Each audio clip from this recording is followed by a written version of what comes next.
మనోజ గారు, ఈ మధ్య కాలంలో గెట్ టుగెదర్ పార్టీస్ అనేవి చాలా ట్రెండ్ అవుతున్నాయి. అవును. ఆ పార్టీస్కి వెళ్ళటం, సెల్ఫీలు దిగడం, అక్కడ వరకు ఓకే, కలిసి తినటం, కలిసి మాట్లాడుకోవడం, ఎంజాయ్ చేయటం అక్కడ వరకు ఫైన్. ఎందుకంటే 10 సంవత్సరాలు 15 సంవత్సరాల తర్వాత కలుస్తారు కాబట్టి.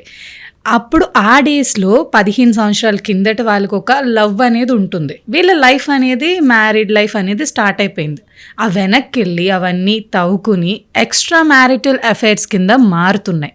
ఈ మధ్య కాలంలో మనం చాలా కేసెస్ చూసాం. దీని మీద అసలు మీ అభిప్రాయం ఏంటి? ఈ గెట్ టుగెదర్ పార్టీస్ అసలు అవసరం అంటారా? నాకైతే అవసరం లేదనిపిస్తుందమ్మా. చక్కగా కాలేజ్ స్టడీస్ కంప్లీట్ చేసుకొని ఉద్యోగాలు వెలగబెట్టేసేసి పెళ్ళిళ్ళు చేసుకొని హ్యాపీగా ముగ్గురితో సంసారం చేసుకుని అయితే భార్యతో సంసారం చేసుకున్నాడు మగాళ్ళు ఆడవాళ్ళు మళ్ళీ కలవడం ఏంటమ్మా? అసలు అవసరం ఏముంది?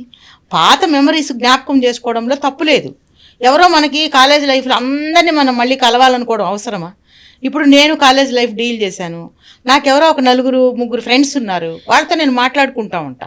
ఇప్పుడు ఫోన్లు ఏడ్చాయి కదా, మనం ఫోన్లో మాట్లాడుకోవచ్చు.